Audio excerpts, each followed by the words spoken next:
What up, everybody, and welcome to another episode of Full Metal Analysis. We are here, and we are about to break down the biggest game that everybody can't stop talking about. Uh, it's a big unbeatable foe, so to claim, and it's on their minds. Marcus, what are your thoughts on the Tigers versus Seattle today? I thought you was about to say the Giants and the Eagles. Yeah. No, man, it is. It's a huge game tonight. They back in Seattle. We got the ace on the mound, Tarek Skubal. Detroit came back home 2 games. They lost the first game in a long, drawn out, weather delayed game with crappy weather and blowout fashion. And I was telling somebody at work, they asked me if the Tigers were going to win yesterday or 2 days ago.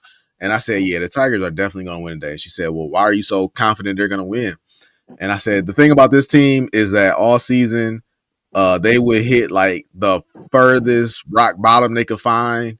And just when everybody was about to throw that last scoop of dirt on top of their grave, their hand would pop up, like Night of the Living Dead, and they would force their way out of that grave and come back and give you another string of wins and victories. So today, like wrestlers in the '80s, just before that 3 count.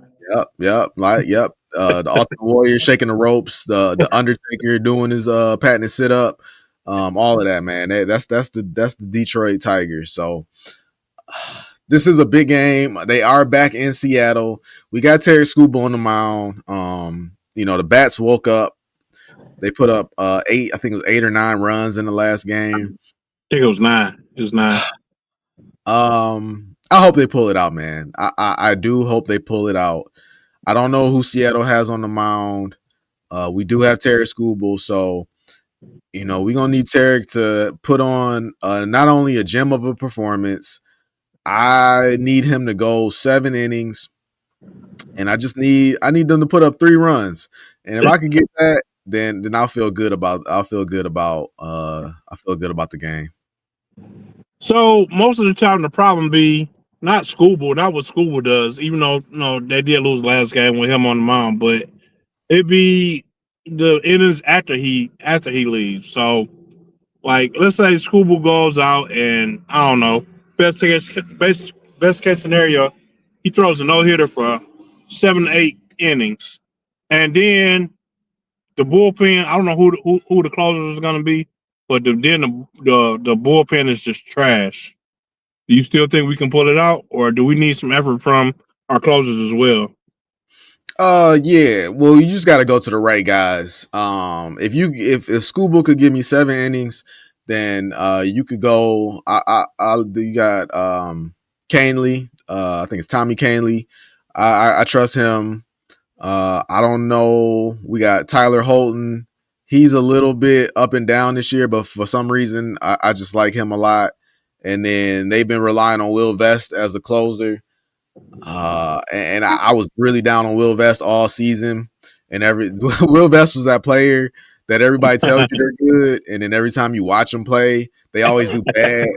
And that's been Will Vest. But in the playoffs though, Will Vest has been great, and he's going to be the closer.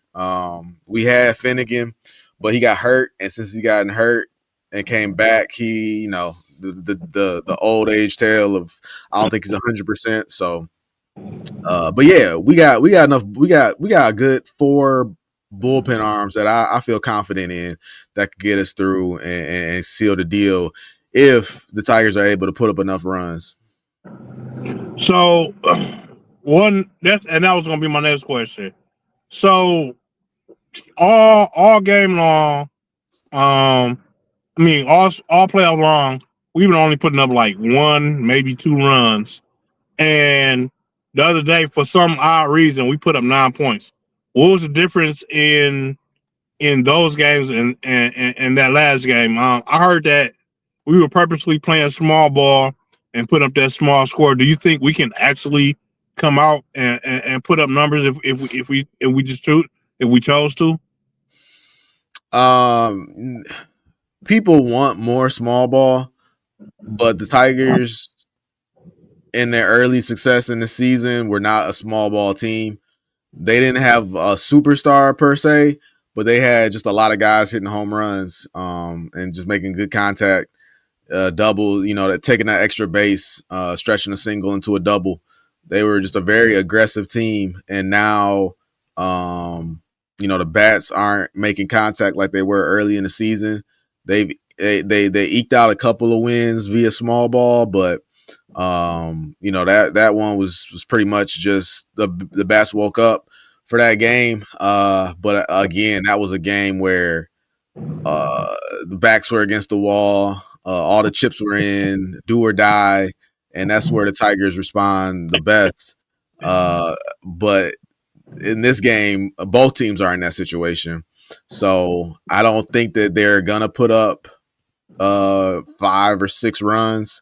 If they did, then if they put up anything more than 3 runs, I think we'll be good. But I don't know if they're going to be able to put up. I definitely don't think they're going to put up another 8 or 9. So, like I said, 3 is my magic number. Okay, well, what time does that game come on? It's a night game or it's an afternoon game? Nope, this is 8 o'clock. I think it's the only game on tonight, if I'm not mistaken. Oh, maybe it'll actually be on TV. Damn it. Maybe. But yeah, man. We had to. Hopefully, they can pull it out, man. I'm rooting for them to pull it out. I'm not sure what. Like you said, the Tigers become diamonds under pressure, and hopefully, with I think with Skubal on the mound, it gives them their best chance. So we'll see what happens. If Javier Baez has a good game, and a couple other batters come to the plate and they play smart ball, I think we can eke it out, man. But we'll see what happens later on tonight. Hold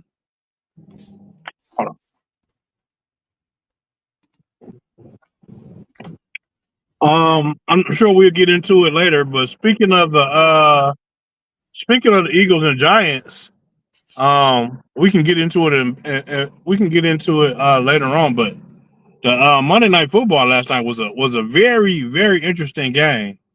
But before we can get that, we can go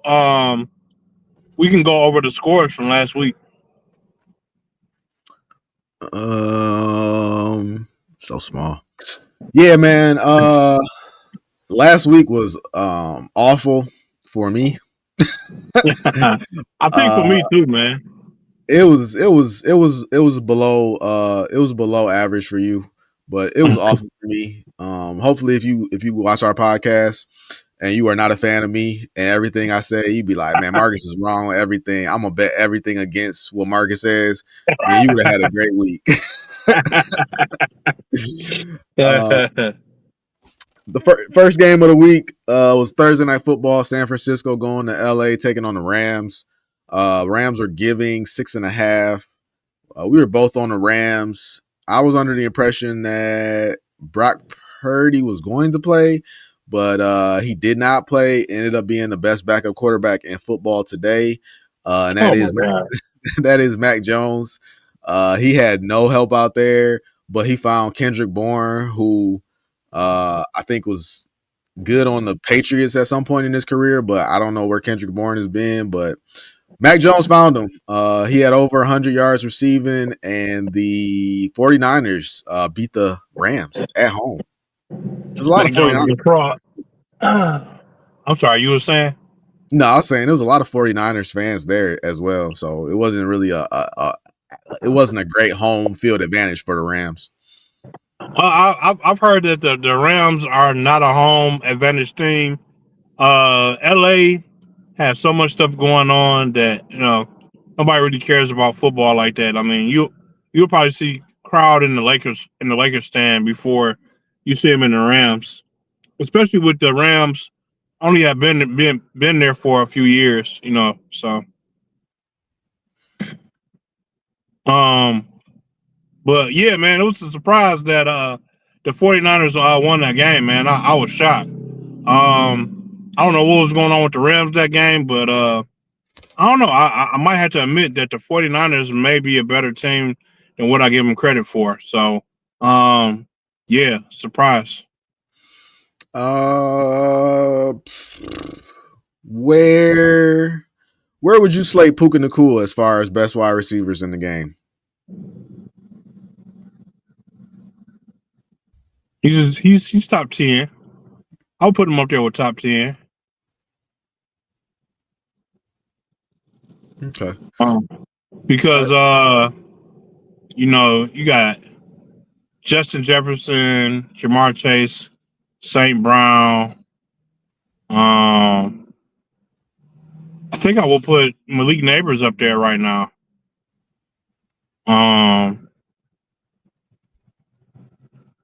Actually, yeah, he's in the top 10. Probably he's not too far. He's not too far from those. Yeah, He's not too far from them. I might have him after those first three you named, but he's on pace to break 2,000 yards receiving this year. So we'll see if he can stay healthy and continue, and if Stafford can stay healthy and they can continue to link up. But yeah, no, San Francisco takes it.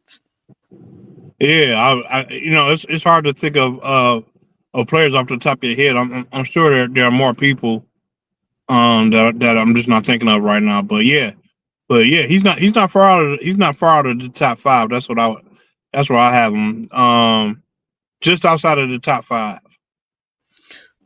Minnesota took on Cleveland in somewhere in Europe. I think they were in London this time.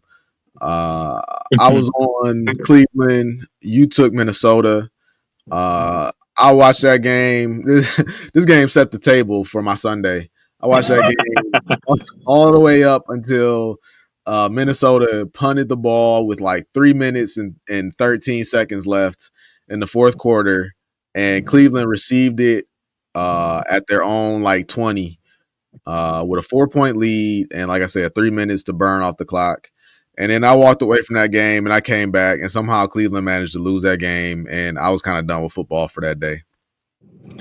Yeah, I wasn't done with it. I didn't watch it, but I think I was working at the time, so I was keeping track of the game. And Minnesota and Cleveland were going back and forth, and then Cleveland took a lead, and it was like, it's over. You know what I'm saying? But I kept seeing glimpses on the screen, like, Minnesota's hanging around, though. Minnesota's hanging around. And just like you, I think I lost track of the last few minutes of the game. And it was just like Minnesota won. Yeah, I guess the story was Jordan Addison missed a walkthrough or something like that. He got suspended for or he got benched for the first quarter, and then he turns around and makes the game-winning touchdown. So good for Minnesota. Yeah, I mean, what are you gonna? What would you do? I know what you would do, but you got a star receiver that's messing up. Do you discipline him, or do you be like, hey, he's a star, fuck it, let him do whatever he wants to do?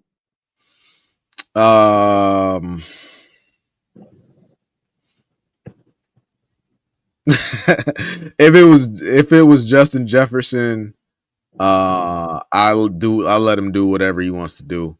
If it's Jordan Addison, I might bench him for a quarter. You're Jordan Addison, like you're good, but there's a guy who wears 18 on the other side of you. Like, come on, man, let's get it together. I'm surprised because I thought you would be like, well, we need him because he did end up being the deciding factor of that game. But I get it, you know what I'm saying? It's harder to discipline guys in the pros, but I just feel like at the end of the day, you still need to have the respect of your team, and if you let one guy do whatever the hell he wants to do, then I will feel like the rest of the team will be like, well, if he can do whatever the fuck he want to do, why can't I? You know what I'm saying? Jordan Addison is as important to the Vikings as Jameson Williams is to the Lions. They kind of play the same role. J-Mo, I'd much rather have J-Mo than Jordan Addison, but in terms of stretching the field, speed, a big play receiver. That's what Jordan Addison is for the Vikings, and he's not going to get a ton of volume of targets, but when he does get a ball thrown to him, he usually makes a play out of it.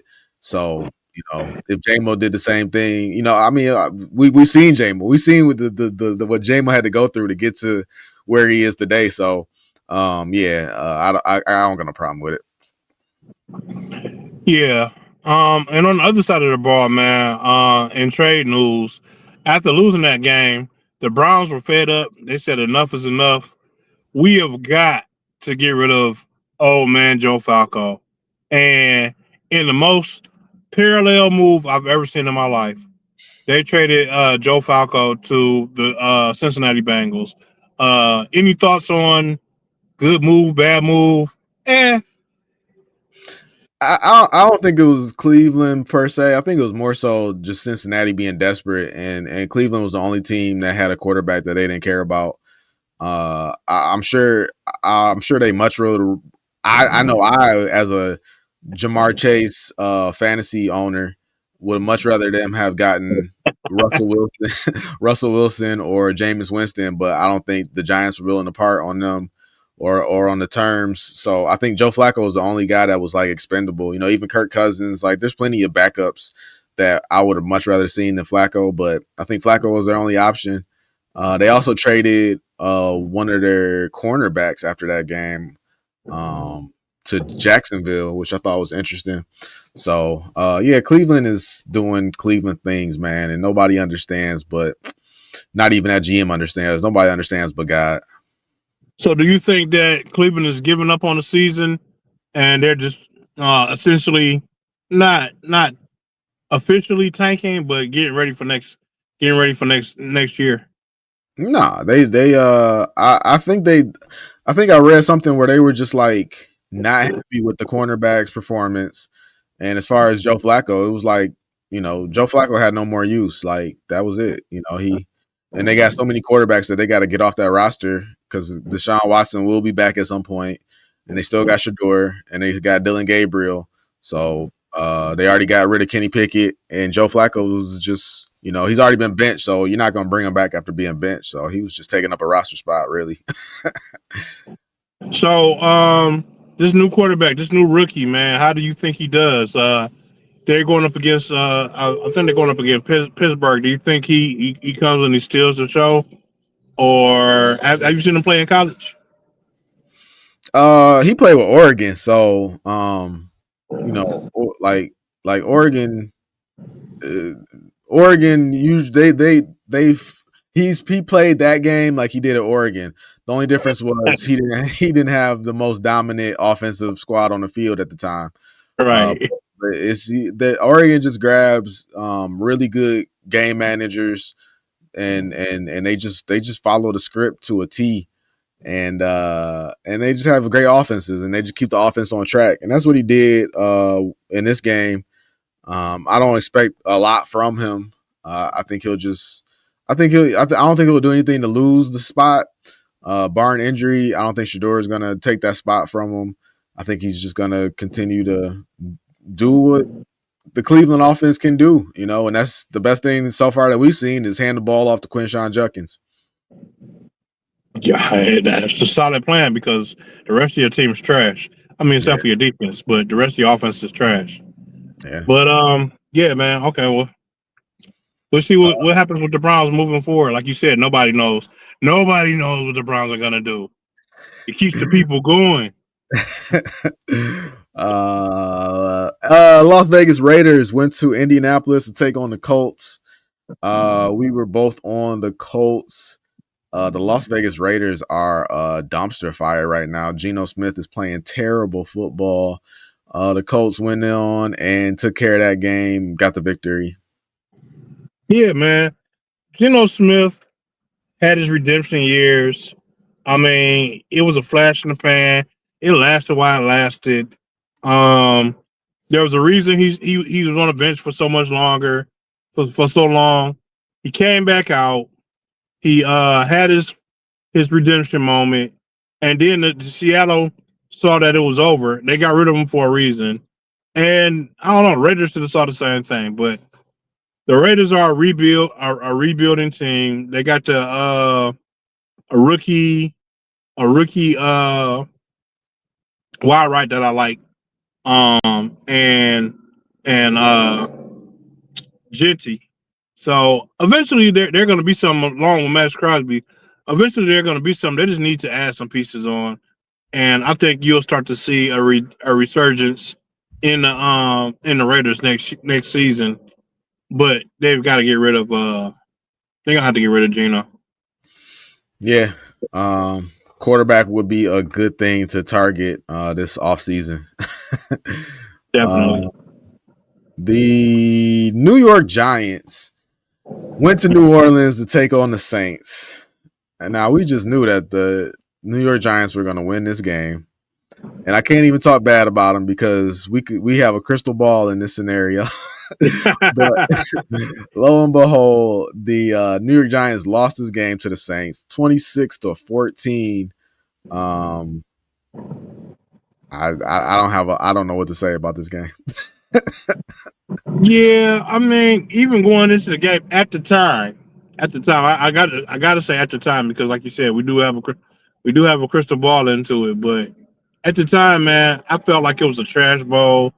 The bottom feeder versus bottom feeder, and I picked the Giants, but I felt like it could go either way because the Saints haven't shown anything to let me know that they can win the game. But any given Sunday, somebody can pull a win out of their ass, and I guess it was just the Saints' turn. Yeah, yeah, I can't explain it. I think this was the first game that Taysom Hill came back from injury, so maybe that sparked something for the team. But yeah, Saints pull it out 26-14. Another unexpected game. But again, we have a crystal ball. The Denver Broncos went into Philadelphia and defeated the Eagles. I think they won by a score of 4, if I'm not mistaken. A lot of talk about the Eagles not being able to get everybody. Yeah, they won 21-17. Eagles were not able to get AJ Brown involved before the game, and well, all season so far. And then I think before the game, Devontae Smith kind of dropped a little tweet that was kind of hinting at something like, hey, maybe I like the ball more too. And lo and behold, they go out there and lose to the Denver Broncos at home. Yeah, man. So the week before the Eagles had a dominant performance against the Tampa Bay Buccaneers, and that is the first time all season long that I've seen a resemblance of the Eagles that we knew from last year. But all the other games, man, I mean, don't get me wrong, the Eagles have been winning, but they haven't looked like a dominant team like they did last year. They haven't looked like an unbeatable team. They've looked like, the Eagles.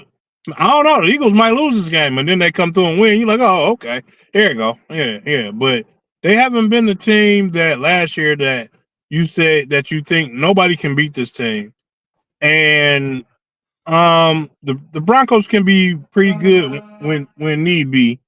So yeah, man, I don't know. I don't know what's going on with the Eagles. I don't know if they got rid of too many players that they can't recover from.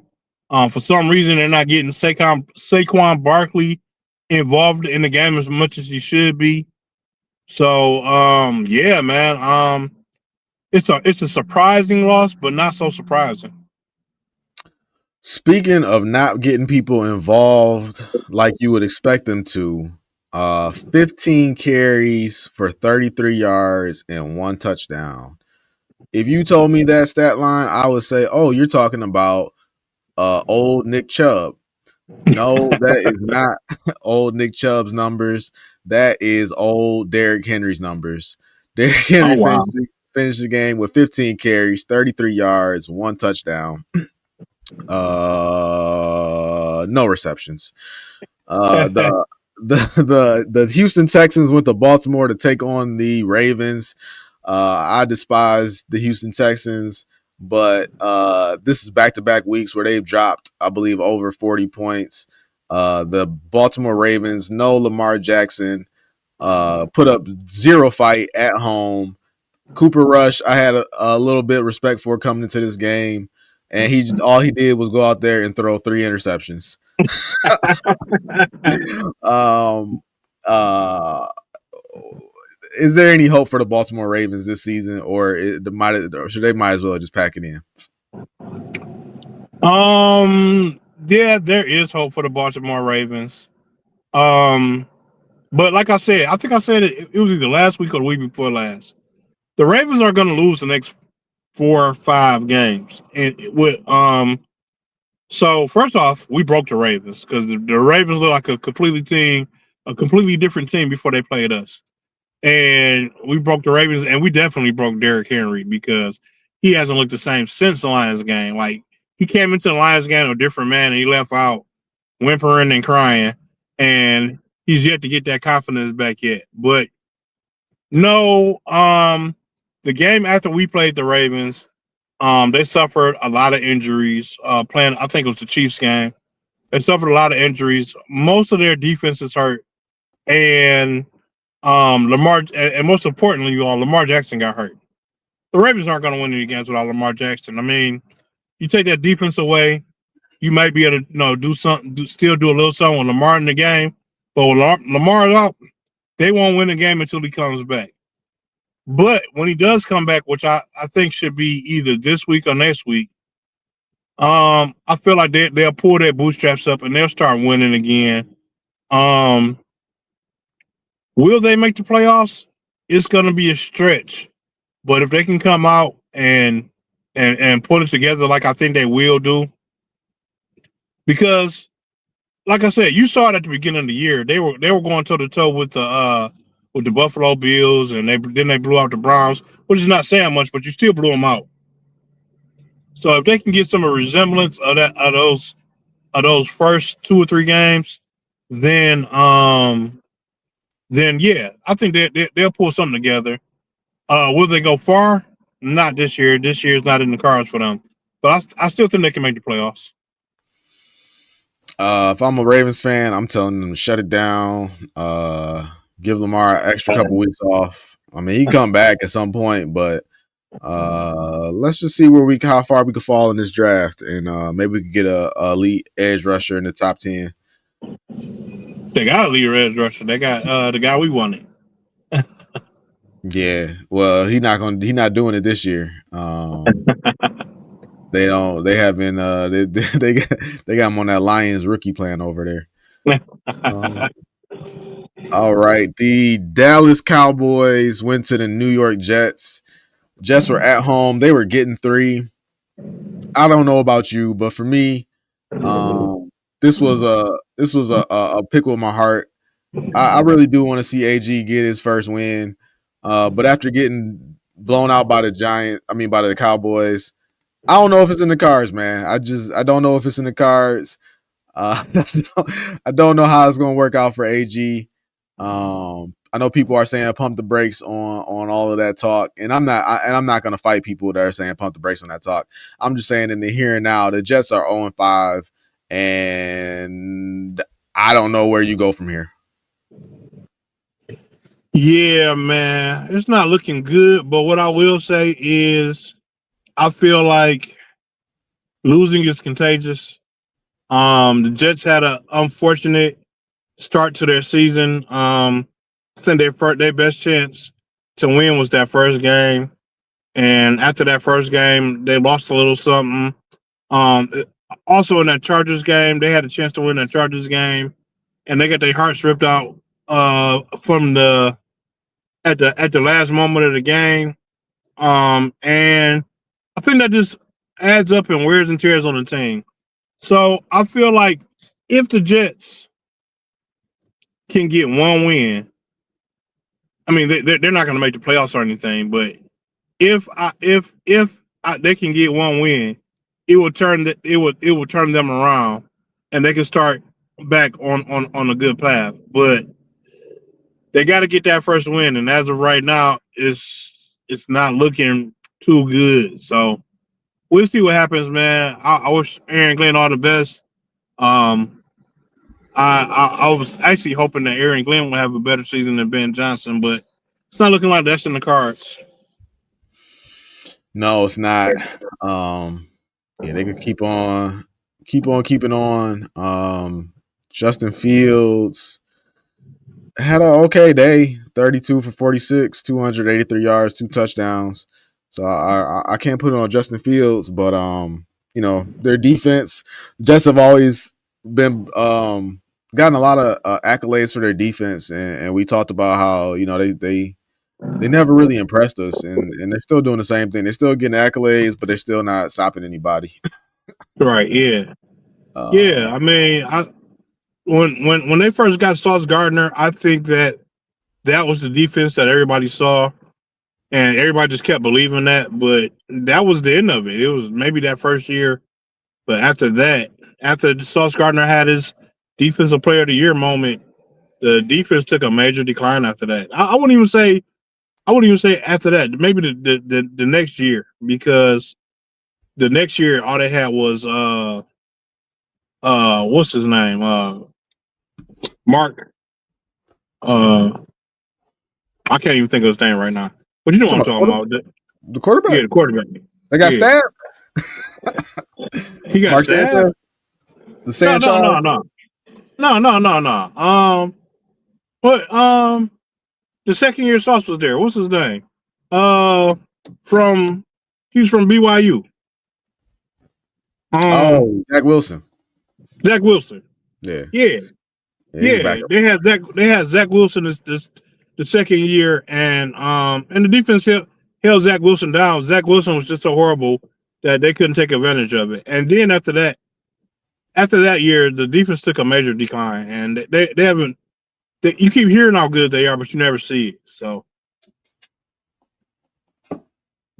All right. Next up, we got the Miami Dolphins going to Carolina to take on the Panthers.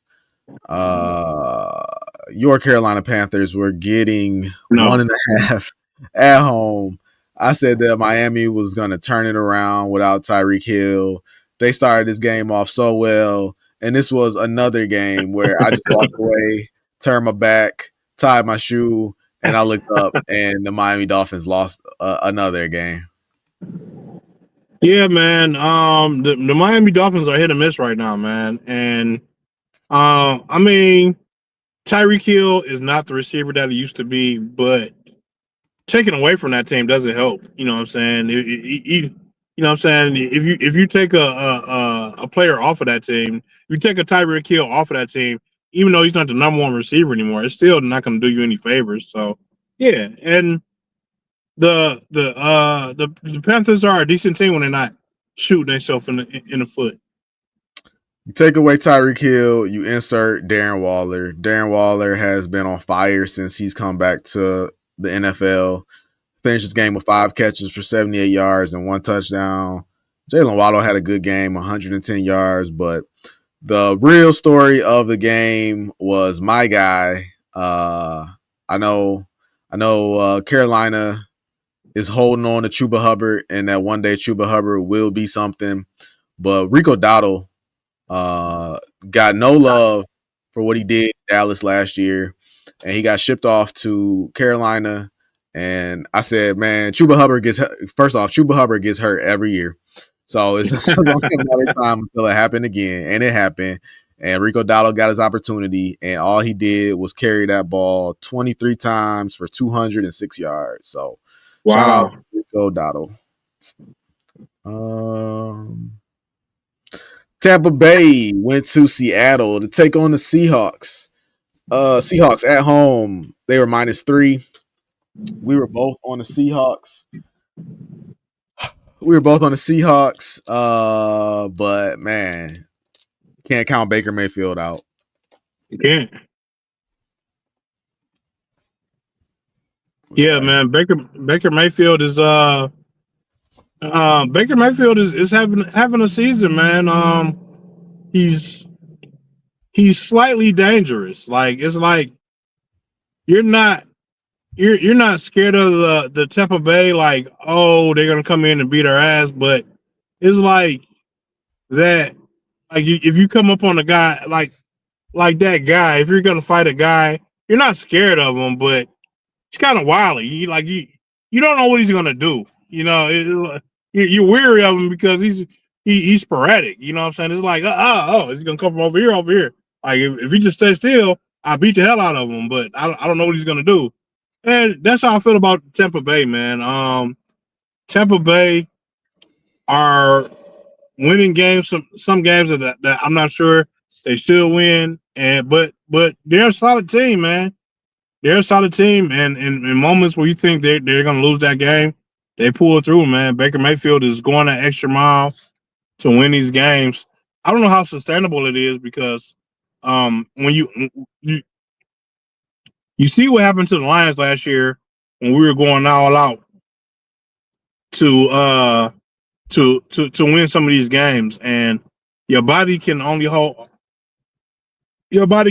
up for so long when you're taking the chances and putting your body on the line like Baker Mayfield is doing. So we'll see how long it'll last, man. I'm looking at this stat sheet, man, and this looked like an amazing game. I mean, obviously on the box score you see 38-35. It's funny that you say Baker Mayfield is slightly dangerous because he was once quoted as saying that he woke up feeling dangerous. Tampa Bay only had 56 yards on the ground, but that's okay because Baker Mayfield threw for 379 yards and 2 touchdowns. Wow. Not to be overlooked, Sam Darnold responded with 341 yards, 4 touchdowns, 1 interception, and gotta be the current eyes on favorite to win Offensive Rookie of the Year. Emeka Egbuka, 7 catches, 163 yards, 1 touchdown. That does sound like a good game. Amon-Ra St. Brown. I didn't get it. Amon-Ra St. Brown efficiency, 7 targets, 7 catches. I didn't get a chance to see that game, but I was watching the highlights, man, and every time I saw the highlights, there was something going on. So yeah, man, it feels like it was an exciting game.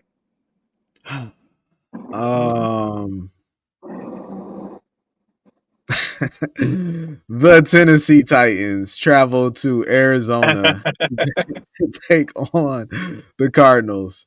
The same Tennessee Titans whose quarterback described their play as ass the previous week walked into Arizona and simply beat the Arizona Cardinals 22-21. A lot of crazy things happened in this game. We had a guy with a breakaway touchdown who decided to drop the ball right before he crossed the goal line.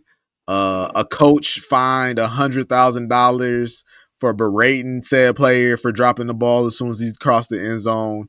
We had Cam Ward throw an interception, only for that player to fumble it, only for that ball to be kicked into the end zone, only for a Tennessee Titan to fall on top of it and receive the touchdown. It took all types of miracles and great acts of God for Tennessee to win this game, but at no point was Arizona in any danger of covering that 8.5 spread. So that's what I get for betting on the Arizona Cardinals.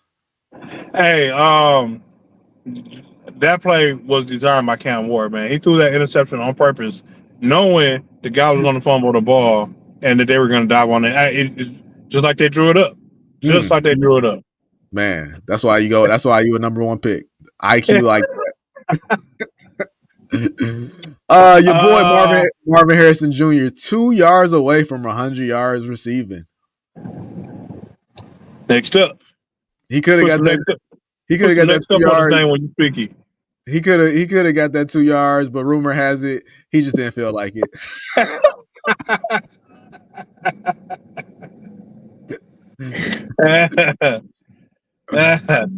Yeah, man. two of the most underrated players of the century in that game, Cam Ward and Marcus Harris Jr. This is the future, people. This is the future. You look out. Hey, you all might laugh now.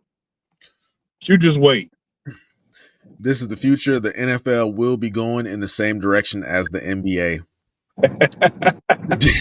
The Detroit Lions How went. dare you? The Detroit Lions went to Cincinnati to take on the Bengals. We were both on Detroit. Detroit covered the spread. We talked about this game. Bengals, like you said, so disappointed in Jake Browning that they thought, hey, Joe Flacco can't be any worse. They're gonna find out. How do the Bengals look with Joe Flacco at the helm now? So I mean, okay, so when Joe was at the Joe was at the Browns, his top receiver was Jerry Jeudy. He did have a running back. Here he's gonna have not as good of a line, the worst line, but he does have Jamar Chase and T. Higgins. Do you think that? How do you think the Bengals look with Joe Flacco at the helm? Because he has a little bit more to work with. Yeah, I'll say that I would hate to be a Bengals fan and be put in this scenario, but if you twisted my arm and said, "Hey, it's Jake Browning or it's Joe Flacco, who do you want?" And it's like, all right, I guess I'll take Joe Flacco, only because he definitely has the experience. There were times where Jake Browning just had no confidence out there, and he didn't know what to do, and like he went through like 1,000 different things in his head, and at the end of it, he was like, "Oh, I should just throw it to Jamar Chase." But by that time, Jamar Chase isn't open anymore, and it's intercepted, and next thing you know, you're throwing 3 interceptions. You know, you're mad on the sideline with nobody to be mad at but yourself, which I'm sure he was mad at himself, but Right. still, like Jake Browning, Jamar Chase was mad at him too. Yeah, the whole city of Cincinnati was mad at him. So Jay Browning is a head case right now, so you got to get him out of there, and you don't have anybody to turn to. So hey, bring in an old veteran because he's not going to really know the playbook like that. So hey, he's been around long enough that he could figure it out. He get it to Jamar Chase, he get it to T. Higgins, and you know, really when he played the Lions, he played bad, but I'll just chalk it up to what they call senior moments, where you know he just didn't know where he was, and he just threw it up a couple times. But for the most part, he should be able to manage the game much better than Jake Browning was doing. Yeah, no, I agree. I agree with everything you said, man. Jake Browning didn't have the experience. He is way more athletic than Joe Burrow, so that offensive line may be a problem. But Joe Flacco's been in the game long enough to know when to get rid of the ball when he sees that rush coming. I just hope they don't tear him limb from limb. So, good luck, old man. The Washington Commanders went to LA to take on the Chargers. I took Washington, one of my lone bright spots of the week. You took the Chargers. The Chargers are in an interesting spot where every week they lose another starter on offense, and I think at some point it's going to catch up to them. I think this game was the start of it. They get blown out at home, 27-10. Jaden Daniels with a Marvin Harrison like performance, 231 yards, 1 touchdown. Deebo Samuel had a good game. And their rookie running back, ended up having the best game of the day, 111 yards on the ground, 2 touchdowns. What did they lose so far?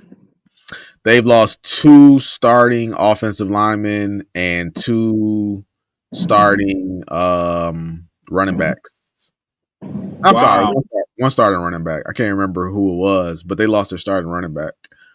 Wow. Yeah, I think the running back was majority of their offense. They leaned on their running back, and they were just starting get the pass game together. But without that running back, man, yeah, no wonder.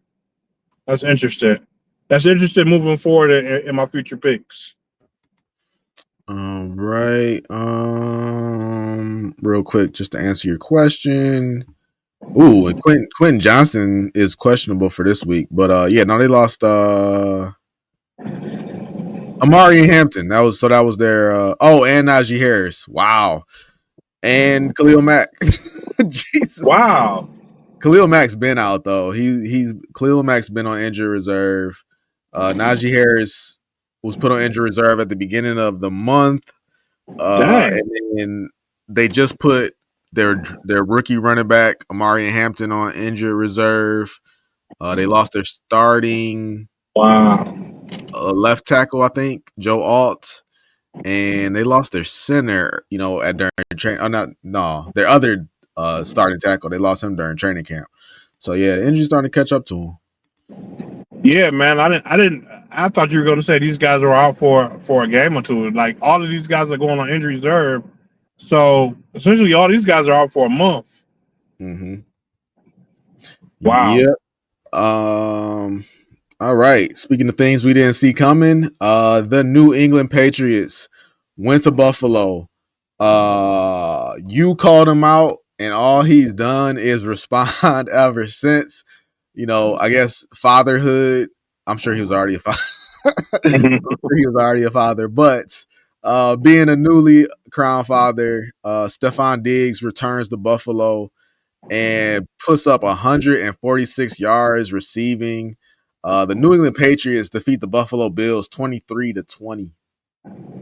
Yeah, man. Yeah. Surprising, man. Now all Stephon Diggs has got to do is keep doing what we expected you to do in the first place. I mean, that's a good plan, right? Hey, you're a star receiver. Be a star receiver. But we'll see what he does going forward. Either he can use this moment to regain some of the I don't know what the word I'm looking for is, to regain some of his stature, or he can go say I did it and crawl back up on the bench and go back to where he was. So we'll see what they made of. Me and you said it at the beginning of the season. I think the Patriots had the potential to be a great team. This year wasn't going to be the year that they were going to do it, but I expected to see flashes this year, and it's been there here and there, but for the most part, man, it's not what I expected to see. So hopefully they can continue down this path.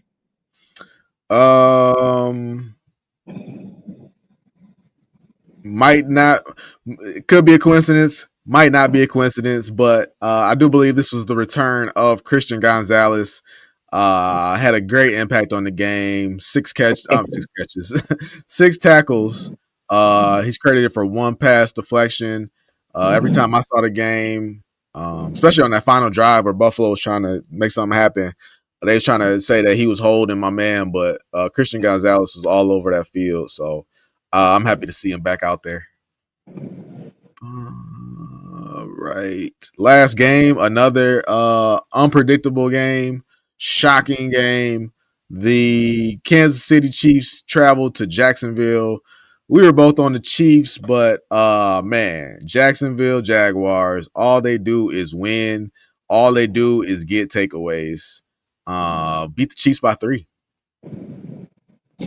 So the Jaguars, man, they're a little bit of a conundrum because they're playing good right now.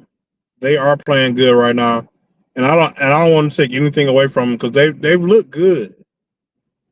But when you look on the field, man, you see the Jaguars, and it's like, how long can they sustain this? Like, it's not like they've added a whole lot to their team. I mean, Travis Hunt, I haven't really heard his name a whole lot in the news or when I've been watching the game. It's not like he's become a shutdown corner or anything. But the Jaguars are out there making plays. It's actually guys like that's been there the longest, that have been there for years, not making plays, making plays. Like Trevor Lawrence gets the ball trips over his lineman's foot, drops the ball, falls down, picks up the ball, and runs around the entire Kansas City Chiefs to score the winning touchdown. Or Travis Etienne, who usually will have one hot game per year and then goes on to do nothing for the rest of the season, is actually putting up numbers this year. What are your thoughts on the Jaguars, man? Are they a legit team or are they just pump faking? No, they are. They are the reincarnation of the Jalen Ramsey Jaguars. That team had a great defense for like 1 year, maybe 2 years, and the offense did just enough to. I shouldn't say they did just enough, but the offense was respectable enough to put up points, and the defense did a great job, and that's kind of what you got on Monday. Devin Lloyd, who I had to look him up, he ended up. I think he was drafted by the Jacksonville Jaguars a couple years ago, first round pick, but he ends up intercepting Patrick Mahomes at the goal line and running it back 99 yards for a touchdown. Like that's not an accidental play. That's a good defensive play. And Travis Hunter, who I knocked, I said if you play two positions, you don't play any. He has been playing pretty good corner coverage, and then he had some catches in that game where I was like, wow, he had a good downfield catch with two guys. He kind of split the defenders and went up and got it. He got one in the flat, and he juked two guys. He got hurt at some point, but I think he came back in. So that was the best game I've seen of Travis Hunter in his NFL career in that game. So and then Trevor Lawrence is he's damn it, he's trying. I don't believe in Trevor Lawrence, but I think that like Trevor Lawrence is cooked in my opinion, but it's like he's got people in his corner telling him like, look, man, we need you. And even though he's cooked, he's gonna give you his best effort. And sometimes it, like you said, it looks like tripping over your own lineman, but getting back up and finding a way to get into that end zone. Like that sums up who the Jacksonville Jaguars are right now. Yeah, man. Will Smith is sustainable though, man. I don't know how long the Jaguars can keep this up. Like you said, the defense is respectable. So defense used to win championships, but too many good offenses in the league now. So we'll see where they land. All right. That awful performance is over. I'm glad to have it over. That brings my total to 26-42. You are ahead 36-32. So I'm only 10 games back. So we got a lot of season left. All right. Well, we got this season off on the right foot. We were both on. We got this week started off on the right foot. We were both on Philadelphia beating the New York Giants because it's the Giants, and right. oh my god, the New York Giants never at any point did they look like they thought they were going to lose that game. And the whole time, Philadelphia looked like they were just nervous. Like, man, we're supposed to just walk in here and win, and these guys are trying to beat us. Yeah, man, and it's like I said earlier. All season long, Philly hasn't looked like Philly. They've been winning games, but they kind of look like how the Chiefs looked the year before last. Like they were winning games, but you didn't see the winning. You didn't see a winning team playing, even though they were winning.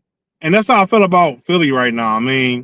Besides that Tampa Bay game, man, Philly has looked lackluster, man. They've looked melancholy. They look like they just going out there like they won the Super Bowl and there's nothing left to fight for anymore. They, what I'm saying, we're a good team. We're gonna go out and we're gonna do what we do, but it looks like after winning the Super Bowl, they kind of lost their joy a little bit. And on the other side of that, man, the Giants look like Scatterboo. The Giants always had a good defense. But Scatterboo and Dart look like they just bring a youthfulness and a joy to the team that sparks energy, and that youthful energy is spreading out throughout the whole team. So yeah, man. I think I take you. You probably sleep by that point.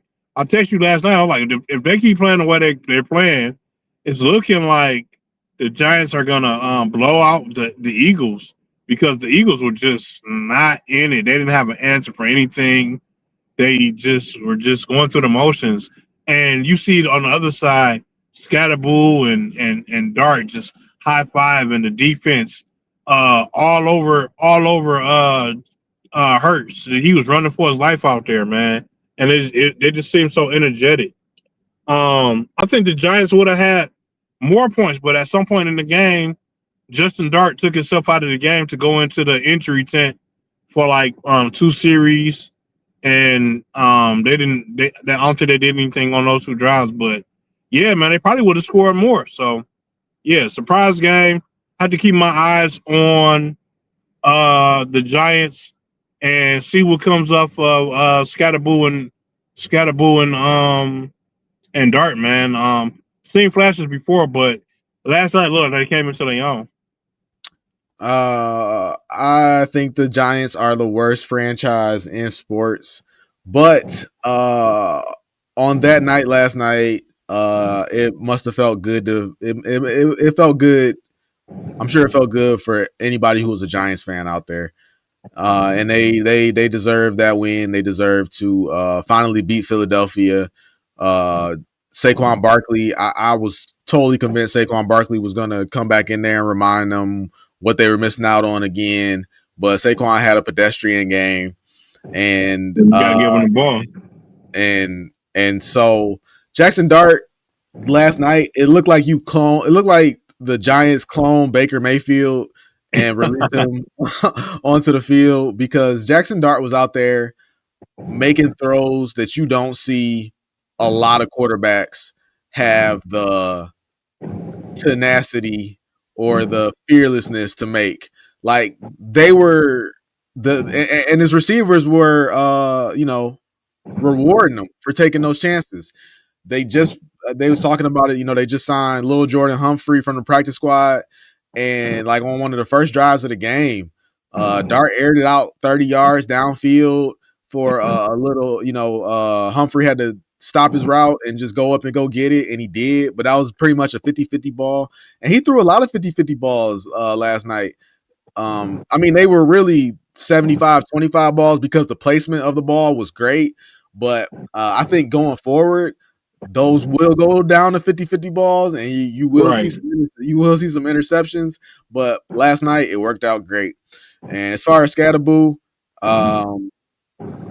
if we didn't have David Montgomery and Jahmyr Gibbs, I could fully see the Detroit Lions salivating over the interview that they would have had with Scatterboo and how much that guy loves football. So right now they got 2 guys, like you said, they got 2 guys on offense, and unfortunately Malik Neighbors is out for the year, but they do got 2 young guys, and obviously Neighbors when he comes back, and a good defense. So, it's what the Giants do, man. They always have talent on the team. It's just a matter of getting it all to move in the same direction and keeping them together and building around them is where they fall short every time. And speaking of next year, it's looking like the Giants have their QB. I mean, essentially, I wouldn't take the ball out of Dart's hands. So, what do you do with Jameis and Russell? Does Russell retire? Does Jameis move on to another team this year or next year? What is the scenario there? Jameis is the wonder. He's just the guy that wonders from team to team. So he'll meander on somewhere else. And it's just, does Russell want to play another year? They really just brought those guys in as backup plans, and that's what they are at this point, backup plans. Again, people said the same thing about Daniel Jones his first year. So I think Dart's playing well, but we'll see how they do. But no, Russell and Jameis are not the answer either. So we'll see how No, it they're goes. not. That's what I was saying. Do you think they trade him before the trade deadline, or do they keep him on the rest of the year and do something next year? If they didn't trade him to Cincinnati, I don't think they're going to trade him. They turn to they might, but they didn't trade Jameis either. So I don't know, either Cincinnati didn't want Jameis or I don't know. I don't don't ask me to get into the mind of the New York Giants front office, because that's like asking me what are the Cleveland Browns doing. All right, we at week 6. First game of the week, we got Denver going to take on the New York Jets. The Jets are at home. They are getting 7.5. The Jets are getting 7.5. Yes.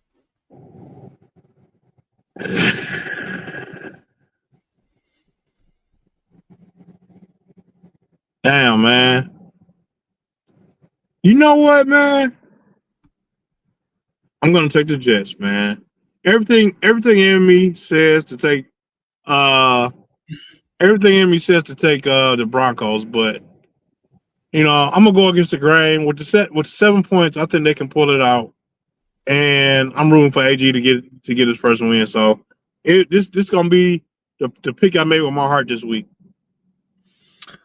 I would I talked about betting on AG with my heart, but so I'm gonna fly right into the face of that, and I'm gonna continue to take AG in this situation. I don't want to, but this is Sean Payton versus Aaron Glenn. These are two defensive minds. The Denver Broncos' strength is that they spread the ball out through the air, and the Jets do have Sauce Gardner, and they do have guys in their secondary, and they're at home. So you would think that they would be able to keep it close. I don't think that they'll blow out the Jets. They might win, but I don't think they blow out the Jets. So I'll take the Jets as well. New England. The New England Patriots are going to New Orleans to take on the Saints. The Saints are at home, and they are getting 3.5. Oh, of course. I'm picking the Patriots, man. The Saints they had a flash in the pan win. It won't happen again. Don't put your money on the Saints. They need to make some moves.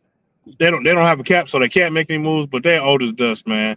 And the Patriots are on the come up, so Patriots is where it's at right now. Yeah, no reason. I'm with you. There's no reason to take the Saints. Again, Spencer Rattler is always going to keep you in the game as best as he can, but in the end, they're going to fall short. And Christian Gonzalez is going to have an interception this game. You do rap for your guys, man. I will give you that. The LA Rams are going to Baltimore. Baltimore is at home. They are getting 7.5. Rams versus Baltimore. Mm-hmm. Still no Lamar, huh? I believe Lamar is questionable. I don't believe he's practiced this week, though.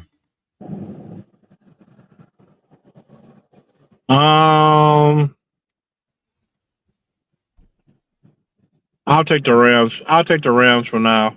I think Baltimore needs one more week. So I'll give me the Rams, and then next week I'll be back on the Baltimore train. If John Harbaugh is the coach who I believe he is, I don't care if you have Lamar or not. He's not gonna go out there and get blown out back-to-back games in a row at home. I don't feel good about it, but I will take the Baltimore Ravens and the 7.5. Cleveland Browns are going to Pittsburgh to take on the Steelers. Steelers are at home. They are giving 5.5. Damn. Well, you got the new quarterback out there, but he doesn't have much to work with. Judy, like I said, is not that impressive. On the other hand, you do got Junkins, man. So that is something to think about. But at the end of the day, the Steelers defense is just way too good. And you couple that with Aaron Rodgers holding down the offense. Not the best offense in the world, but holding it down. Oh, wait a minute. Is TJ Watt hurt? Is TJ Watt hurt? TJ Watt, Gamecast, Steelers. Injuries. Calvin Austin is questionable. Jalen Ramsey is questionable. TJ Watt is fine. Okay. Yeah. I'm gonna roll with the Steelers. I'm with you. I get over here. All right. I'm with you. I'm taking the Steelers also. Cleveland. Maybe if it was Cleveland at home and they were getting 5.5, I might be able to swing that. But Cleveland did, like I said, they did just enough to win that game last week, and they still found a way to lose. I got to take Steelers. Don't bet against Mike Tomlin. Arizona Cardinals are going to Indianapolis to take on the Colts. Indianapolis at home, giving 7. I'm gonna go with Indianapolis, man. I wish Indianapolis had a stronger schedule so I could see who they really are, man. It feels like every other week they're playing teams that we know they can beat. I think they've only had like maybe. Quick note: I don't believe Kyler Murray's playing this week. Oh wow! So for sure, the Colts. Yeah, for sure, the Colts. Who are the Cardinals' backup quarterback? If Kyler Murray does not play, Kyler Murray's questionable. He's returning to practice Friday though, so that's tough. The backup is Jacoby Brissett. Oh wow. You know what, man? I mean, he's fine, so I don't feel bad about this, but I would be interested to see Jacoby Brissett play, just to see if he throws the ball to Marvin Harrison more. I saw a meme on Twitter that said that. It said how are we gonna look at Kyler Murray if Jacoby Brissett? I mean, if Marvin Harrison has like 150 yards and 2 touchdowns with Jacoby Brissett. I'm truly interested to see what happens, man. Yeah, I don't know. I don't know if he's playing though. But if he did play, it would be the Jacoby Brissett revenge game because they cut bait on him when he was doing all right with the Colts. He was doing amazing and then they brought in Deshaun Watson just for him to fuck up my perfect season. Brissett had to say. So you with the Colts? Yeah, I'm with the Colts. I can't disagree with you. I'm with the Colts as well. I don't know who's starting at quarterback. If it was Brissett, I might actually take the Cardinals, but Kyler Murray practiced today, so we'll see. The LA Chargers are going to Miami. Miami is at home. They are getting 4. Miami is getting 4. Yes.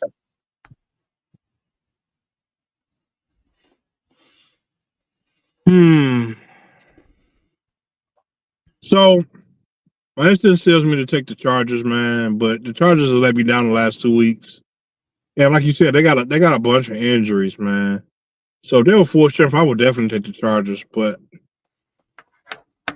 the Miami hasn't been all that great either. But the last couple of weeks, they've at least looked better than they did at the start of the season.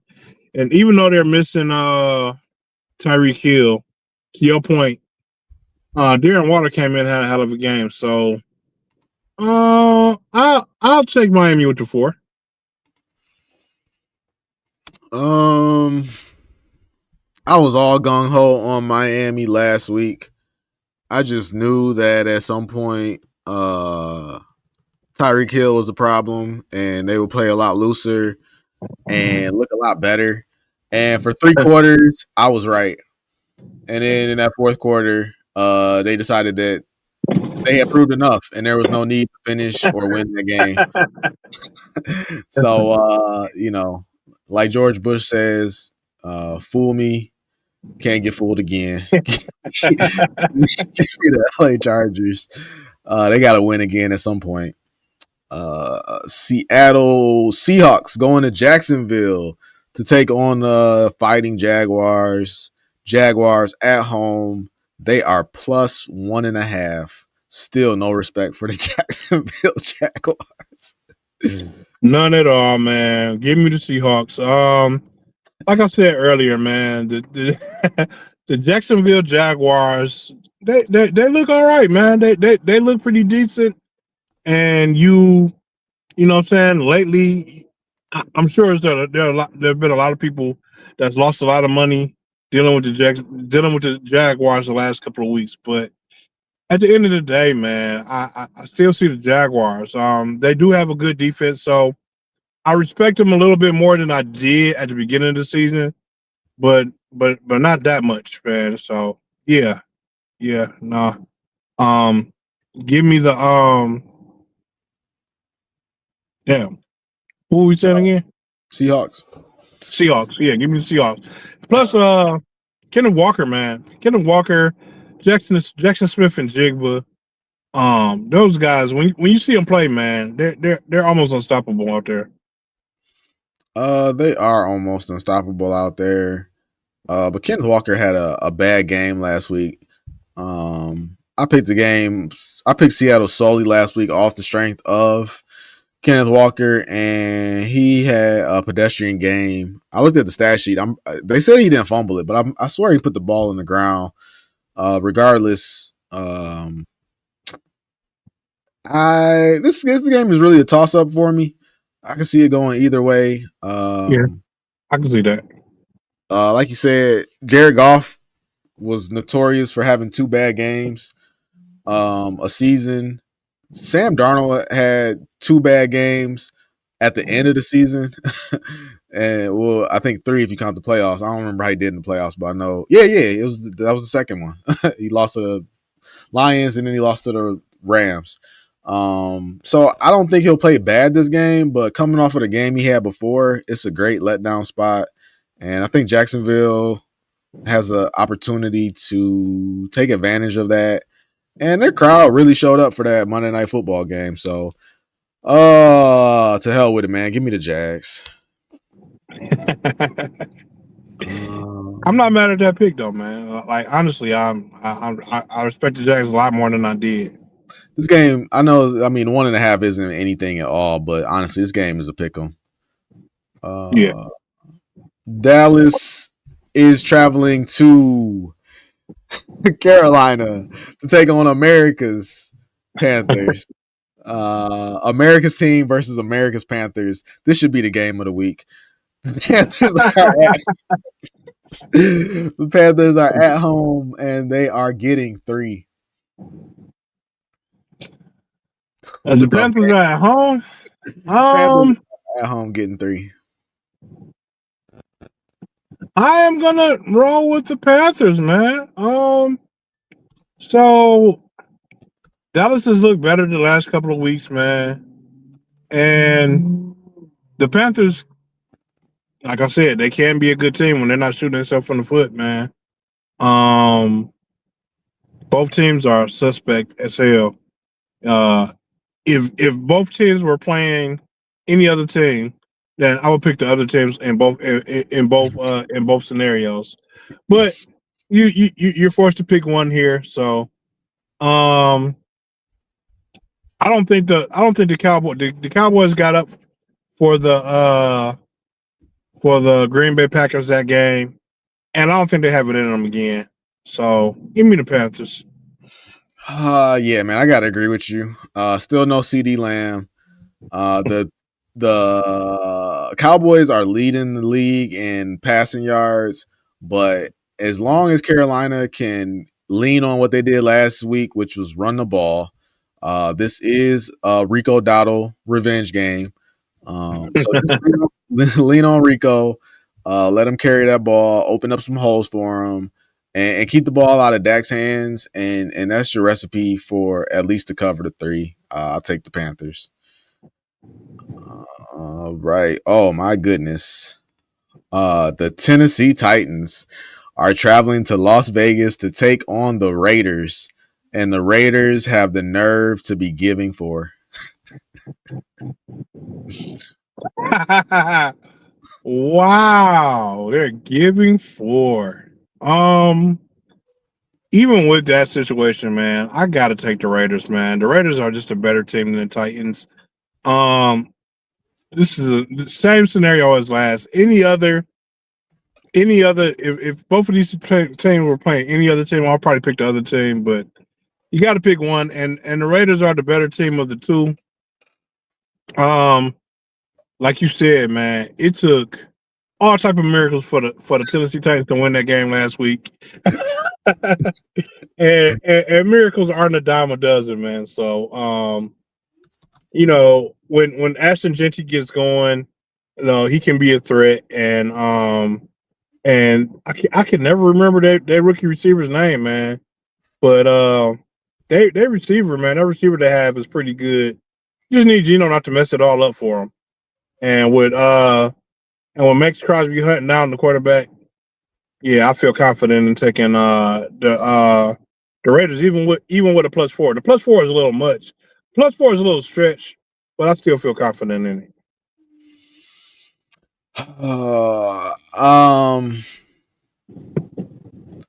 Man, I pretty much agree with everything you said, but at the end of the day, these are 2 bad teams, and I might as well either just widen the gap or try to close it. And this is another toss of a coin.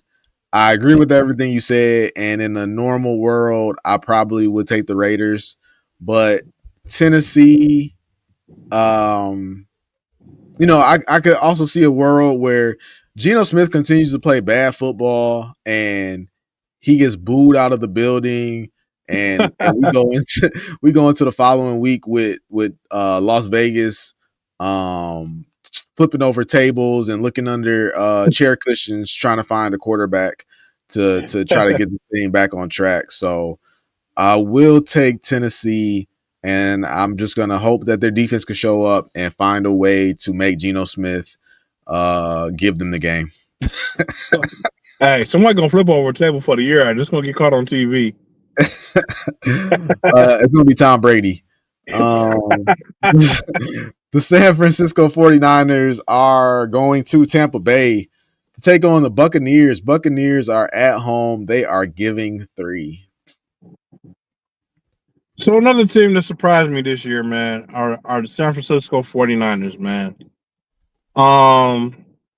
The way the way the 49ers looked, I thought it was over for them, man. They have they got rid of Debo and they had a lot of pieces missing at the end of the year, but they've been coming out and they've been fighting, man. They've been fighting because they're not I still don't think they're a good as team as what their record predicts, but they have been coming out and they've been fighting tooth and nail for these wins, man.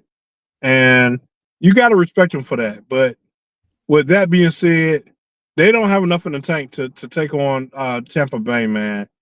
Tampa Bay has been fighting and scrapping for every inch and every yard as well. And I just think that Tampa Bay is a little bit better on the surface than the 49ers. So with both teams kicking and scratching for those wins, I think the Buccaneers edge out Tampa Bay. I mean, edge out San Francisco. Oh man, this is a battle of 4-1 teams. 49ers with all their injuries has still managed to only lose 1 game so far this year. Meanwhile, the Buccaneers have been playing great football. Baker Mayfield's been playing great. Emeka Egbuka right now got to be the favorite to win Offensive Rookie of the Year. Chris Godwin back. Still no Mike Evans. On the Mm. flip side, I don't know who will be starting for the 49ers. Let's take a look. I think right now, as it stands, it will be Mac Jones again. Even more confident in my pick. Mac Jones. Wow. Mac Jones was limited at practice on Thursday, while Brock Purdy did not practice Thursday.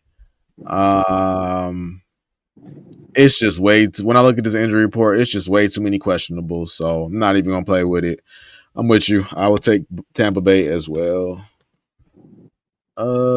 Cincinnati is at Green Bay this week.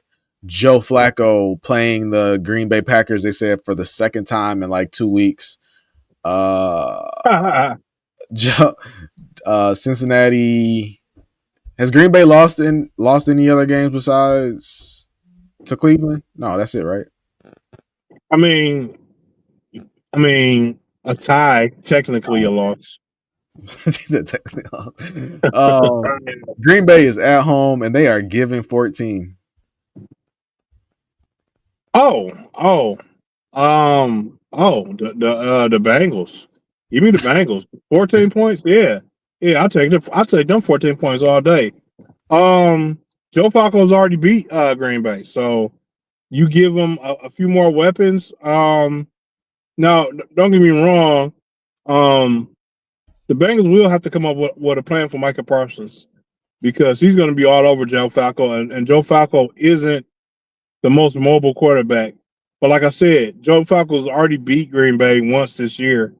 So, the Bengals line is worse than the Browns line, but I feel like if he can get that ball out fast, then they'll be able to do something.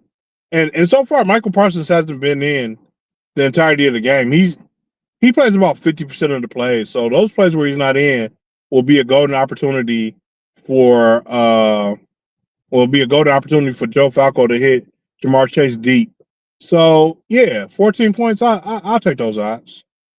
Yeah, 14 points is insane. That is an insane number. I think maybe one time I remember somebody being like Buffalo was like 15 and a half point favorite at some point while we've been doing this. But I remember that game. Yeah, 14 and a half is crazy. But I mean, I'm just crazy enough to take it, man. I'll take the 14 and a half. You tell me Buffalo covered that too. You tell me that Green Bay is getting 14 and a half, is giving 14 and a half. What that tells me is that Joe Flacco is probably gonna end up carted off the field, and you're gonna ride. It's like Thanos, man. Like you did all of that, and what did it do? It just led you right back to where you were. And Drake Browning's gonna be standing there with the Infinity Gauntlet on his hand, ready to throw more and more interceptions. So, yeah, I mean, I'll take it. I mean, Green Bay is coming off of a bye. I agree, man. Like Joe Flacco should be able to get the ball to Jamar Chase and T. Higgins, but I don't know, man. All I can say is that Micah Parsons is gonna get 2 sacks, and one of them is gonna take Joe Flacco out the game early, and it's gonna be right back to Jake Browning. That's what I'm going with. Yeah, that's sad. I can see that. All right. Our game of the week. The Detroit Lions are traveling to Kansas City to take on the Chiefs. As it stands, the Kansas City Chiefs are favored by 2.5. On an injury front for you, the Lions have multiple questionables and game time decisions. The latest I saw was that Kirby Joseph and Brian Branch were both a game time decision. Wow. I'm confident both of them will play. I'm more concerned about Taylor Decker. Is Taylor Decker playing? Taylor Decker did not practice Wednesday. That's the last they have reported. Yeah. What did you say the spread is? Chiefs are giving 2.5. Yeah. So this is an interesting game, man. This is an interesting game because the Chiefs have been playing hit or miss football, and I don't question healthy that the Lions are better than the Chiefs. But with all these injuries racking up and not knowing who's going to be in the game and who's going to play where, I still think we can beat the Chiefs. But it's going to be one of those situations, like I said, with the Ravens. We have to play mistake-free football, and we can't come out and be playing around with the play calls and the play lineup, and just real lackadaisical go about the game. Like we know we got this game in hand. We actually have to come out and play full tilt to come out and win this game. And the way the Lions are, I'm sure that the Lions have a game plan in plan where they plan to come out and they do plan to play all out. But the way they're playing around with the injuries tells me they don't really feel like it's a big game, but it tells me they don't really feel like they need this game. And if they can win it with the backups, they will. But in the same vein, they're not gonna put their guys out there if not need be. So this might be a rest game, and either way, I expect to see a good game. Um, I think if we did not have so many injuries, it wouldn't even be a question. But with the injuries that we have, I think it's going to be a pretty back and forth. And at some point, we take control of the game and ride out the control all the way to the end. I like that breakdown, and I hope you're right. And I will be happy to take the L on this pick. I am simply going to take Kansas City based on the injuries in our secondary and the fact that Patrick Mahomes. I don't know. I don't know what the numbers are, but I would imagine that it favors Patrick Mahomes in terms of the last time that they lost 3 games in a row. They're at home. They're getting a banged up Lions. So on Sunday Night Football. So this is Oh, the that's the other thing. The Lions play great on primetime TV. this is the best opportunity. This is the best. This is the worst they're gonna get the Lions at. I guess is the best way I can say it. And if they were gonna take advantage of it, this is gonna be their best opportunity too. If it was 3.5, if the Chiefs were given 3.5, I would feel way better, and I would take the Lions. But if you tell me it's just a field goal, I'll take the Chiefs. Buffalo going to Atlanta to take on the Falcons. Falcons are at home and they are getting 4.5. I don't think there's a question that Buffalo wins this game. The Falcons, like I said, man, I think the Falcons will be a decent team one day, but not yet. They don't have what it takes. They don't have anywhere near what it takes to take on Buffalo. Especially with Buffalo coming off a loss. Buffalo's gonna come out uh, uh, angry and determined to play that game, and without a solid plan, what I see from Atlanta all the time. They just to the flats to Bijan, hand the ball off to Bijan, to the flats to Bijan, and that's what you're gonna get all game.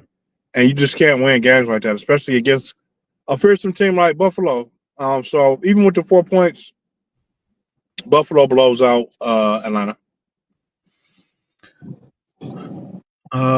This game is being played. Oh my god, to another another back to back Monday Night Football game. Um, man, this Your is a tough. favorite. This is a tough game. I don't like the Falcons, but I also don't think that Buffalo is playing great. They have Josh Allen.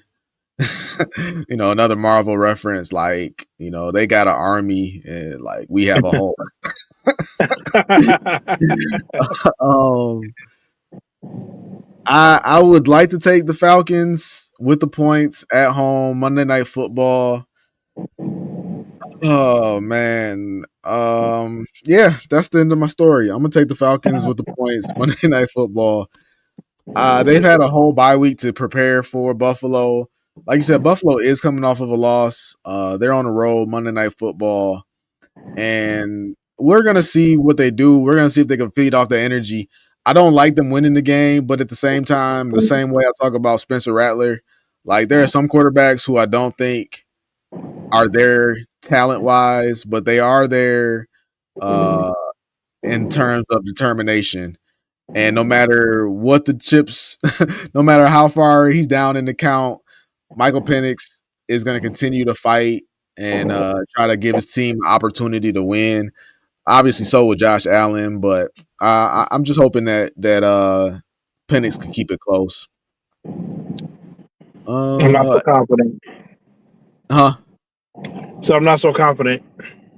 I think he'll definitely put the fight in there. It's just a matter of really, in my opinion, it goes to what you said. It's the coaching.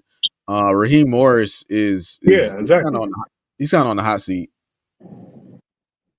I don't see the Falcons don't throw downfield, man. They have a receiver, they have a hot receiver and a tight end that they don't make use of. I mean, they don't really have like when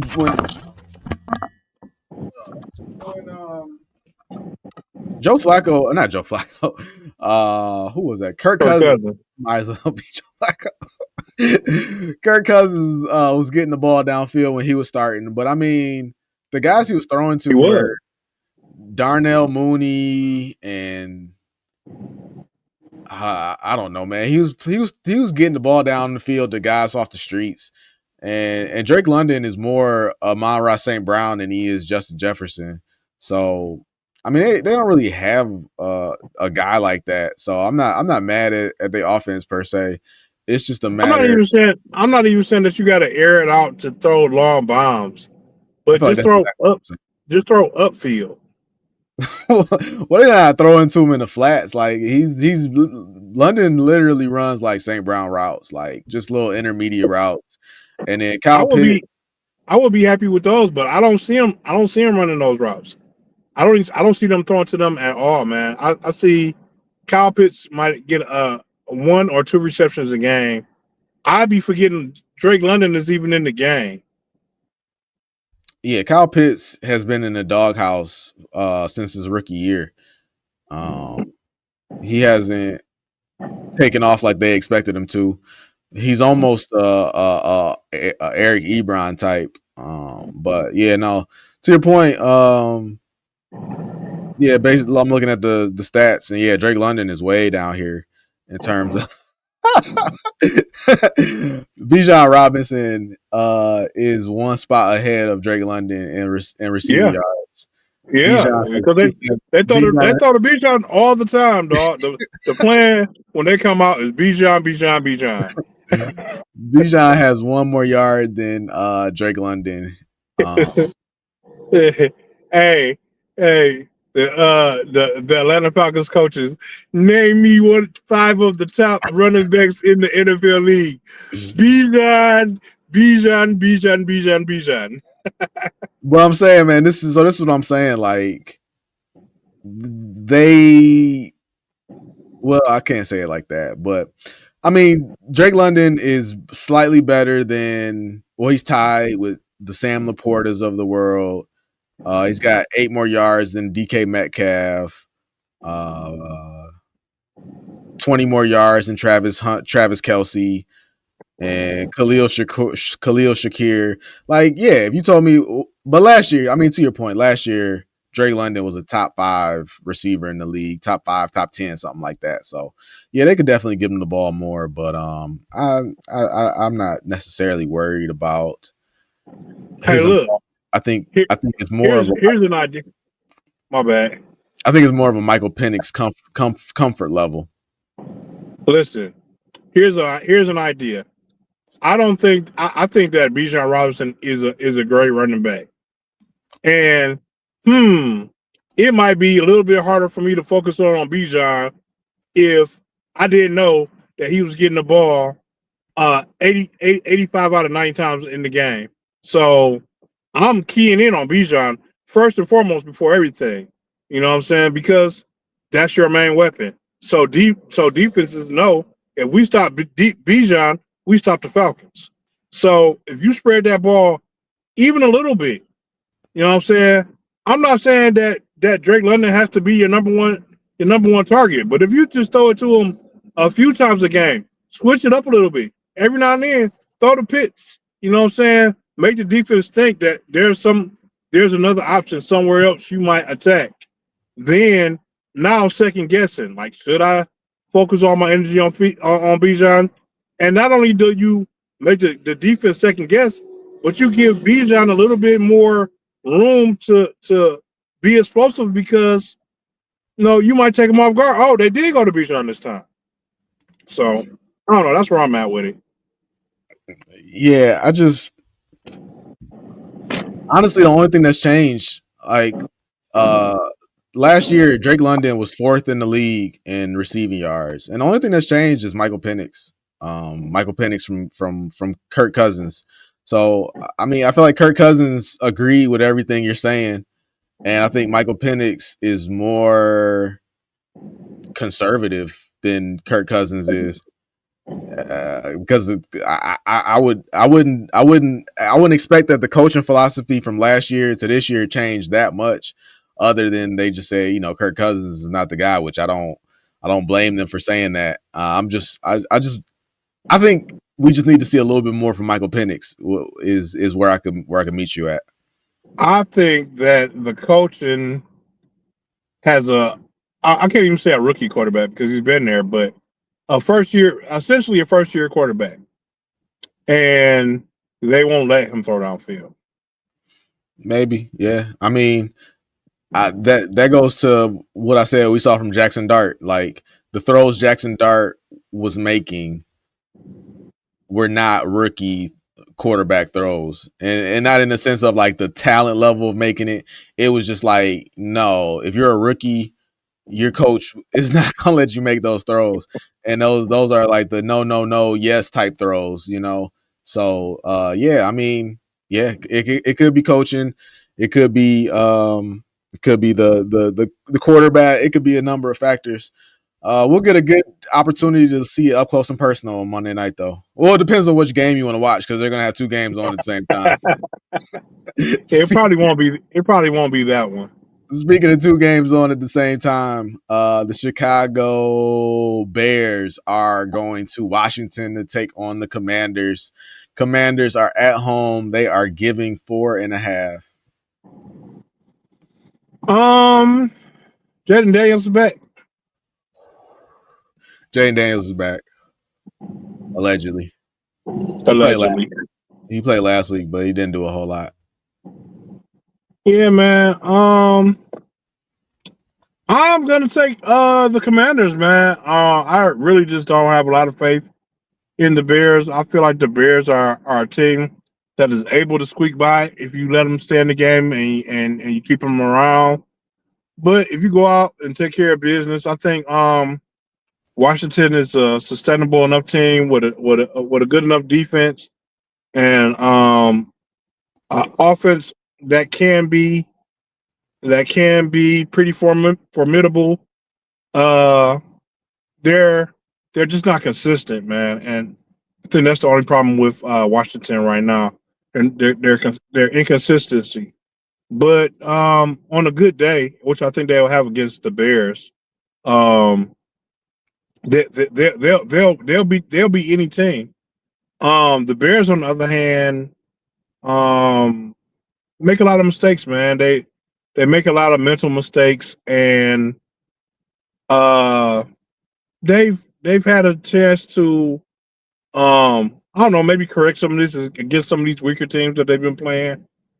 But when they play from a more formidable team, I don't think that I think they go back to their old ways, man, and they mistake it up. They start turning over the ball. Caleb Williams is arguing with Ben Johnson on the sideline, and that's where I'm at with it. I'm not mad at that. I have been betrayed and lied to and deceived all off season and this season by the Washington Commanders. That team that came in the Ford Field and beat the Lions, I've yet to see that team this year. Uh, they haven't really sustained that many injuries. They, like you said, they acquired Debo. They added all types of people in free agency, and Jaden Daniels was supposed to be the next big thing, and he's playing fine this year. But again, that team that came in the Ford Field and beat us, I've yet to see that team. On the flip side, Ben Johnson has had a whole bye week. We get to see what Ben Johnson came up with during that bye week. Now, to your point, will the Bears be able to receive and translate Ben Johnson's game plan onto the field? That's something else that you got to question. But at the same time, the Bears are 2-2, and they won a couple of games that we didn't expect them to win. And this is it's Come on now, what game did you expect them to win? the Bears. Yeah, I didn't expect them to win a lot of these 2 games, and I don't think we've expected them to win any of these games. exactly. So this is another game where they have opportunity to go ahead and win. Like I said, I don't think Washington is playing that great right now. This would be a great opportunity to get the ball rolling against a Chicago team. And there's also the factor that Washington did, or Ben Johnson did snub Washington, so I'm sure they would like to take it to him. So that being said, the 4.5, I'll take those points. Caleb Williams, Jaden Daniels duel. I'm not a big fan of Caleb Williams, but on Monday Night Football, people are trying to make, not people, the Chicago fan base is trying to make him out to be this guy who really wants to win. So, hey, man, this is opportunity to put your money where your mouth is. Go out on Monday Night Football and show that you are better than I think you are. Yeah, man. As far as the Commanders go, they are not the team that they were last year, but I think I was saying that preseason, man. I was saying, how is Jaden Daniels going to respond to teams now? Because last year I felt like Jaden Daniels took the lead by surprise, man, and a lot of teams weren't ready for. They underestimated the Commanders. And my question this offseason was, how is Jaden Daniels going to respond to teams having film on him now and him playing and knowing what his tendencies are, what he likes to do. And I'm not saying that Jaden Daniels is in a sophomore slump, but it looks a little different now that teams know about him. Like now that teams see you as an actual a foe or a threat, and they prepare more for you in those type of situations. So, and to your point, they did add new pieces, so it's always an adjustment trying to incorporate your new pieces into the chemistry of a team.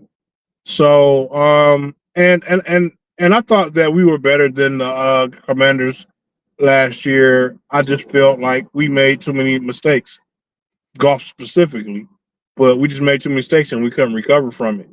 So yeah, man. I think the Washington Commanders will be all right. I think that they will have a strong push closer towards the end of the year, but they're still a solid team. People are speculating if Jaden Daniels is fully healthy. When they had success last year, when I watched them play, they ran a pretty simple. They they ran the black quarterback starter kit offense, which is the same thing that Hendon Hooker thrived in, the same thing Jaden Daniels, the same thing that Lamar started off with, and that's that simple college style spread read option type. It's not really like a read option; it's more like a play action, but it's the same like You in the spread. You could either hand it off to the running back, or you keep it and you could run it yourself, or you could hit your first read. Like that's the type of offense that he seemed to thrive in last year. And Lamar has graduated to a point where he's just a regular quarterback. And he just makes it happen. What he just does whatever he wants to do out there. But Jaden Daniels, it's like Jaden Daniels is trying to take that step right now, but he's not ready for that. You know, he's not ready to be Lamar Jackson. So they need to dial it back to what was working. You have a rookie that everybody's excited about. So just go back to doing that, and that would be less is more. But trying to make Jaden Daniels take that step when I don't think he's ready to take that step is only hurting him and the team. Yeah, yeah. And that goes to the point, man. Obviously, Jaden Daniels was ready to start because me and you have talked in the past about it was a time where um rookie quarterbacks came in and they set a year or 2 years before they even saw the field. And Jaden Daniels came out and he did real well. He did real well last year, but sometimes it just makes me wonder, like, to your point, he was running the simplest of offenses. So was he really ready? I mean, even though he had success, was he really ready for last year, or would it have been more beneficial to him to learn a more complicated playbook last year and come out better this year? Maybe weave him into a couple of games last year and have him ready made playbook, complicated playbook ready this year. Yeah, probably because that's where I'm at with Jackson Dart. Like Jackson Dart looked great last night, and he's gonna look good a lot of time, a lot more times during the season. But as we're seeing, same thing with C.J. Stroud coming, and this is like you said, this is a tale as old as time, the sophomore slump. So will Jackson Dart be effective as he is last year? Will Jaden Daniels be as effective as he was this year? Um, you know, um, it happens to the best of them. So that's what we're going to see is can they get back over this hump? I think, like I said, I think Washington just needs to dial it back down because at the end of the day, Jaden Daniels is as great as he is because of his athleticism, and I think that they are trying too hard to disassociate running and passing for Jaden Daniels. Like they want him to either pass it or they want him to either run it. And it's not fluid. It's not spontaneous. He's not feeling the game. It's more of a design. Everything is by design. And he just got to get back to playing the game and making plays out there. And that's what I'm not seeing from him this year. So it's just a matter, can he get back to that? Yeah, man, and a lot of NFL teams in particular, make this mistake where they have a certain offense that they want to run. And one thing I will say about Ben Johnson is that Ben Johnson was the type of guy that saw what type of player he had, and he created the offense around the type of player that he had. But a majority of teams see the type of player they have, and they be like, "No, mom, what you trying to do? This is what we're doing." And like you said, when you do that, because they tried to do it to Lamar at first, they tried to tell him not to run so much and stay in the pocket more, and a lot of teams do that. They try to get a running quarterback to be a passing quarterback, which I get, but there's got to be some type of balance in that. You know what I'm saying? If you have a running quarterback, you got to let them run. You know what I'm saying? Because that is what is natural to them.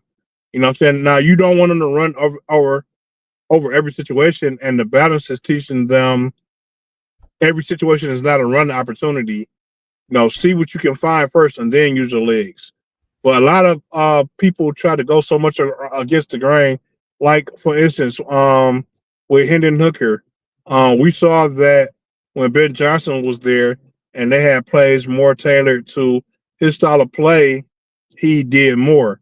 And this year, when Johnny Morton tried to make him into Jared Goff, he struggled. He struggled heavily. So, yeah, man, NFL coaches got to do a better job with that. Yeah, man.